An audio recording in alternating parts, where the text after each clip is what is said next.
Me varen començar a fer proves pensant que tenia algun problema intestinal i al final van detectar que tenia un tumor. Aleshores vaig estar uns dies allà ingressada, me varen estar fent proves i al final me varen derivar aquí a l'ICON, aquí a Girona. La cosa va ser molt ràpida, ja vaig quedar ingressada i després, amb tot l'equip que tenen d'oncoginecologia,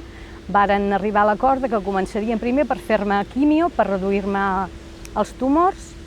i a partir d'aquí tot va anar força bé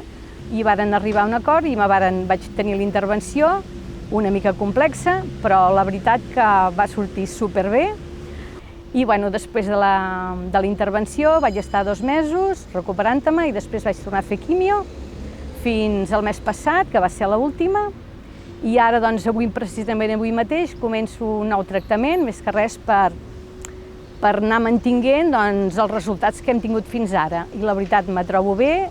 sí que és una mica dur, però tot és positiu i estic superencantada de tenir l'equip metge que he tingut i les infermeres, tothom, estic superagraïda.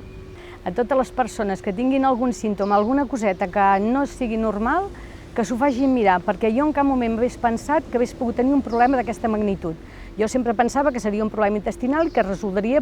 sense cap problema. Que per petita que sigui la tonteria, val més que anem al metge i que no sigui res, que no que després ens passi el que me va passant a mi, que potser vaig tardar una miqueta massa i després la cosa ja era una miqueta més complicada, perquè si tot s'agafa temps, tot és molt més fàcil de solventar.